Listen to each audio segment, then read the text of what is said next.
আজকে আবার একটা নতুন পার্সেল। চলুন আনবক্স করা যাক। এখানে অর্ডার ছিল সেলফ ওয়াটারিং পট।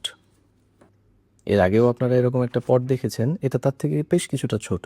এটা মূলত অফিস ডেস্ক, ডাইনিং টেবিল বা পড়ার টেবিল এগুলোর জন্য সুইটেবল।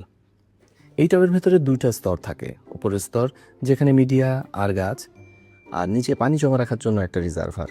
গাছ প্রয়োজন অনুযায়ী নিচের রিজার্ভার থেকে নিজে নিজে পানি নিয়ে নিতে পারবে। এটা কিভাবে কাজ করে? নিচের চেম্বারে পানি রাখা হয়, একটা কটন দড়ি ছিদ্রের মধ্য দিয়ে উপর থেকে নিচে দিয়ে দেয়া হয়। গাছ শিকড় প্রয়োজন অনুযায়ী পানি শোষণ করে নেয়, এতে অতিরিক্ত পানি দেওয়া বা শুকিয়ে যাওয়ার ঝুঁকি কমে। এটা পুরোপুরি হাইড্রোফোনিক না হলেও সেমি হাইড্রোফোনিক সিস্টেমে কাজ করে। বারবার পানি দেওয়ার কোনো দরকার হয় না, সময় পরিশ্রম দুটোই বাঁচে। আর পানি মাটি আলাদা থাকায় শিকড় পচে যায় না, অতিরিক্ত পানিও চুষে নিতে পারে না, প্রয়োজন মতো পানি নেয়, গাছ সবসময় আর্দ্র থাকে।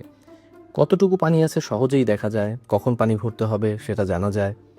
ব্যস্ত মানুষের জন্য, অফিস ডেস্ক, নতুন গাছপ্রেমীদের জন্য এটা খুবই পারফেক্ট একটা সেট আপ হতে পারে। আর চাইলেই মাটি বদলে দেয়া যায়। কোন কোন গাছের জন্য ভালো হয়? Money plant, peace lily, fern, ছোট ছোট ফুল গাছ, হার্বস, পুদিনা, তুলসী, এইসব আর কি।